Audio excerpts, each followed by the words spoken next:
खबर है जहां पर 17 सरपंचों ने कांग्रेस पार्टी का दामन छोड़ दिया। ये एक बड़ा झटका कांग्रेस के लिए कहा जा सकता है।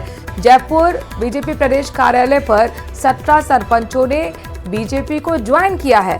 कठुमर के सरपंच संघ जिला अध्यक्ष जोरमल ने बीजेपी ज्वाइन करवाई। बीजेपी जिला अध्यक्ष अशोक गुप्ता के साथ सरपंच पहुंचे थे जयपुर। देखिए, कल ही कांग्रेस की बड़ी बैठक जयपुर में हुई, कैसे संगठन को मजबूत करना है। लेकिन इस बीच अब खबर ये आई कि कांग्रेस को बड़ा झटका लगा है। गांव देहात में जो कांग्रेस काफी मजबूत कही जाती है, वहां पर एक झटका है। 17 सरपंचों ने बीजेपी ज्वाइन की है।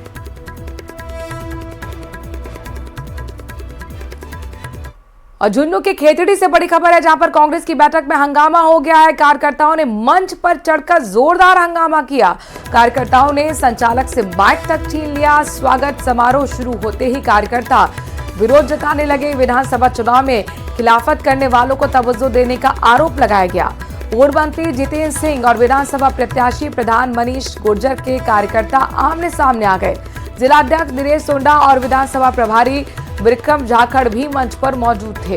तो बड़ी खबर आपको खेतड़ी से दिखा रहे हैं। यहाँ पर देखिए, आपको बहसबाजी होती हुई नजर आ रही होगी। ये हंगामा हुआ है कांग्रेस की बैठक में। कांग्रेस की बैठक चल रही थी और इस बीच कार्यकर्ताओं ने मंच पर जाकर हंगामा करना शुरू कर दिया। स्वागत समारोह शुरू होते ही कार्यकर्ता विरोध जताने लगे। विधानसभा चुनाव में खिलाफत करने वालों को तवज्जो देने का आरोप लगाया गया है और इसी बात को लेकर यह हंगामा हुआ है। एक्सक्लूसिव तस्वीरें भी कृष्ण हमारे संवाददाता ने भेजी हैं, वो हम दिखा रहे हैं। कृष्ण, जरा बताइए कितनी देर हंगामा चलता रहा और किस बात पर आग बबूला हो गए कार्यकर्ता? जी, मैं आपको बता दूं कि ये जो कांग्रेसी कार्यकर्ताओं को ही विधानसभा चुनाव के बाद ये पहली बैठक थी खेतड़ी में, और कि इस बैठक में कांग्रेस जिला अध्यक्ष दिनेश सुंडा और विधानसभा प्रभारी विक्रम जाखड़ है वो पहुंचे थे। और जैसे ही बैठक शुरू हुई तो पूर्व मंत्री जितेंद्र सिंह है और जो विधानसभा चुनाव में प्रत्याशी थी मनीषा गुर्जर, उनके समर्थक थे वो आमने सामने हो गए और समर्थक है वो मंच पर चढ़ते हुए हंगामा करने लगे। जो मनीषा गुर्जर के समर्थक थे उन्होंने आरोप लगाया कि विधानसभा चुनाव में जिन्होंने पार्टी की खिलाफत की थी उन्हें इस मंच पर है वो प्राथमिकता दी जा रही है, और लगातार विरोध जताते रहे। इसके बाद जिलाध्यक्ष दिनेश सुंडा ने वो मामले को संभाला और कार्यकर्ताओं को शांत किया। करीब 10-15 मिनट तक ये हंगामा होता रहा। इसके बाद ये बैठक शुरू हुई है। जी, बैठक फिर से शुरू हुई है और क्या ये सामान्य बैठक हो पा रही है कृष्ण? जी, जिलाध्यक्ष ने कार्यकर्ताओं को शांत किया है और उनसे कहा है कि बैठक में बाद उनकी जो भी कोई समस्याएं हैं, जो भी उनकी कोई मांगे हैं, वो सुनी जाएगी और पार्टी के उच्च स्तर पर जो भी कार्यकर्ताओं की राय है वो पहुंचाई जाएगी। उसके बाद कार्यकर्ता शांत है और शांत। शुक्रिया कृष्ण। तो कुल मिलाकर विधानसभा के जो प्रभारी विक्रम जाखड़ भी मंच पर मौजूद हैं और अब ये मामले को शांत कराया गया है। लेकिन 15 मिनट तक इस तरह का हंगामा चलता रहा। अजमेर से बड़ी खबर है जहां पर एनजीटी की पालना को लेकर सुप्रीम कोर्ट का आदेश आया है। सुप्रीम कोर्ट की सुनवाई के दौरान सख्त आदेश दिए गए। सुनवाई के दौरान वीसी के जरिए कई अधिकारी भी मौजूद रहे। स्मार्ट सिटी के तहत किए गए कामों को लेकर सुप्रीम कोर्ट का यह आदेश है। 7 अप्रैल तक फूड कोर्ट को पूरी तरह से तोड़ना होगा और 6 महीने में 7 वंचर को हटाने के आदेश दिए गए हैं। जिस एरिया में वेटलैंड को नष्ट किया गया उतना ही एरिया सिटी में वेटलैंड बनाने के निर्देश दिए गए हैं। अशोक हमारे संवाददाता इस खबर पर ज्यादा जानकारी के साथ जुड़ गए हैं। अशोक, सुप्रीम कोर्ट की तरफ से आज क्या कुछ कहा गया, सुनवाई में क्या कुछ हुआ, यानी कुल मिलाकर ये मान लिया जाए कि अब जल्द ही कुल मिलाकर 6 महीने के अंदर पूरा वंडरलैंड खत्म हो जाएगा? जी बिल्कुल, आज सुप्रीम कोर्ट में सुनवाई थी और सुनवाई के दौरान सख्त एक्शन में सुप्रीम कोर्ट दिखाया है। एनजीटी की जो पालना है उसको जो है निर्देश दिए हैं कि इस पर जल्द से जल्द कार्रवाई हो। तो इसमें पहला जो निर्णय लिया गया है उसमें ये कहा गया कि जो 7 वंडर है उसको 6 महीने के अंदर हटाया जाए, क्योंकि वहां पर जो स्मृतियां बनी हुई है उनको सुरक्षित रूप से अगर हटाने की बात है तो उसको सुरक्षित रूप से हटा लिया जाए और वेटलैंड जो एरिया है उसको संरक्षित वापस है वो करने के यहाँ पर निर्देश दिए हैं। इसके साथ साथ जो फूड कोर्ट बनाया गया था, जो 2 मंजिला जो फूड कोर्ट था उसको एक ही हिस्से को यहाँ पर जो है तोड़ा गया था, तो अब उसको पूरे हिस्से को जो है तोड़ने के यहाँ पर निर्देश दिए हैं, क्योंकि वो बिल्कुल आना सागर के सट्टे ही बना हुआ है। तो इसके साथ साथ जो है इस मामले में 7 जो अप्रैल है तब तक इस फूड कोर्ट को जो है पूरी तरह से तोड़ना होगा।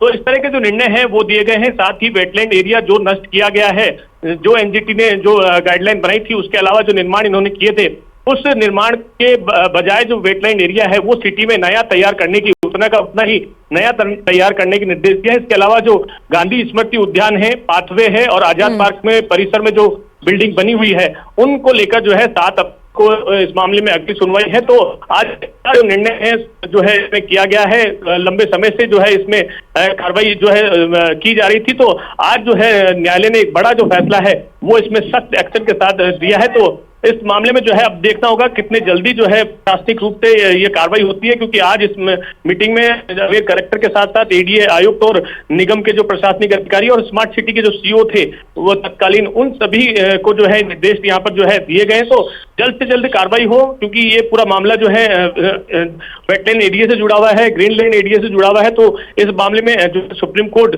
ने काफी जो तक जो है इस मामले में कार्रवाई है, और इस मामले में क्योंकि लंबे समय से कार्रवाई के लिए निर्देश दिए गए थे, एनजीटी की ओर से कार्रवाई के लिए कहा गया था, लेकिन कोई सुनवाई नहीं होने पर आज सुप्रीम कोर्ट ने इस मामले में एक कड़ा एक्शन लिया है। जी शुक्रिया अशोक, तमाम जानकारी हम तक पहुंचाने के लिए। तो कुल मिलाकर डेडलाइन तय कर दी गई है, 6 महीने की डेडलाइन 7 वंडर को हटाने की, और फूड कोर्ट को 7 अप्रैल तक कह दिया गया है कि एनजीटी की जो गाइडलाइंस है उसको पालना करे। सुप्रीम कोर्ट ने सख्त ये आदेश दिए हैं अधिकारियों को।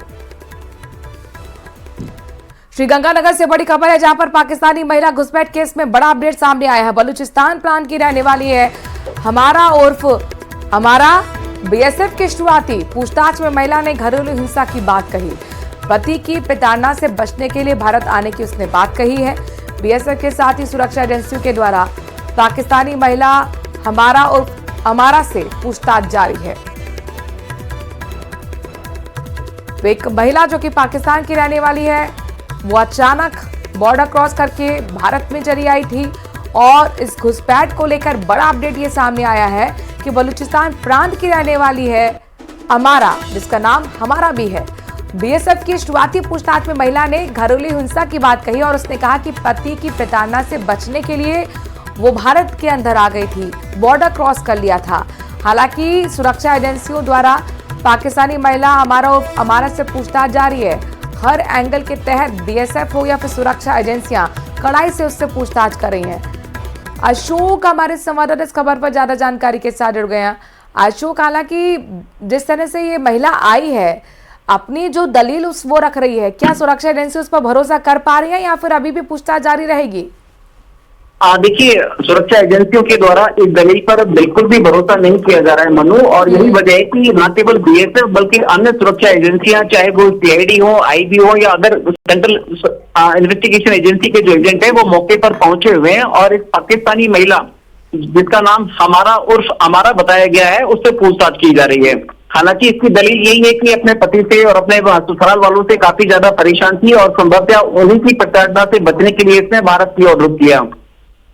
पुलिस के द्वारा, स्थानीय बीएसएफ के द्वारा इसको पुशबैक करने का भी प्रयास किया गया था, लेकिन इसने पाकिस्तान रोकने से इंकार कर दिया है। तो ऐसे में भी सुरक्षा एजेंसियों के द्वारा इससे पूछताछ की जा रही है, और इसके असल मकसद को जानने का भी प्रयास किया जा रहा है। जी बिल्कुल अशोक, इसी तरह की दलील दी जाती है जब भी कोई घुसपैठिया होता है। कई बार बोलते हैं कि वो मानसिक रूप से कहीं ना कहीं रिटार्डेड है, लेकिन जरूरी है कि ऐसे लोग एजेंट भी होते हैं, जासूसी भी करते हैं, आईएसआई के भी एजेंट होते हैं, तो जाहिर तौर पर पूछताछ अभी माना जाए कि अशोक लंबी चलने वाली है। अभी बिल्कुल लंबी चलने वाली है, और सबसे खास बात ये भी है कि क्योंकि मैगली ना तो रिटायर्ड है और ना किसी भी तरह से विकसित लग रही है, लेकिन इसका जो वास्ता है वो पाकिस्तान के बलूचिस्तान प्रांत से है। तो ऐसे में पूछताछ किया जाना और भी ज्यादा गंभीर, बिल्कुल अशोक, और भी ज्यादा जरूरी हो जाता है। शुक्रिया तमाम जानकारी हम तक पहुंचाने के लिए। तो सुरक्षा एजेंसियां, चाहे वो केंद्रीय सुरक्षा एजेंसियां हो, वो भी लगातार पूछताछ कर रही हैं। एक बड़ी खबर पाली से है, जहां पर खास सुरक्षा विभाग का बड़ा एक्शन देखने को मिला है। शुद्ध आहार और मिलावट पर वार के तहत ये एक्शन हुआ है। करीब 11,000 लीटर तेल को सीज किया गया। पुराने डिब्बे में पैक किए गए पाम ऑयल के सीज किया गया है। रिफाइंड ऑयल और सरसों के तेल को भी सीज किया गया है। सदर थाना क्षेत्र के शेखों की ढाड़ी स्थित एक फैक्ट्री में कार्रवाई हुई। फैक्ट्री मालिक ने कवरेज करने गई मीडिया के साथ बदतमीजी तक कर डाली। खास सुरक्षा की टीम की ये कार्रवाई और खाद्य निरीक्षक सुरेश शर्मा के नेतृत्व में ये एक्शन हुआ। श्याम चौधरी हमारे संवाददाता इस खबर पर ज्यादा जानकारी के साथ जुड़ गए हैं। श्याम, ये जो 11,000 लीटर तेल सीज किया गया है, क्या इसकी सप्लाई भी कहीं होती थी?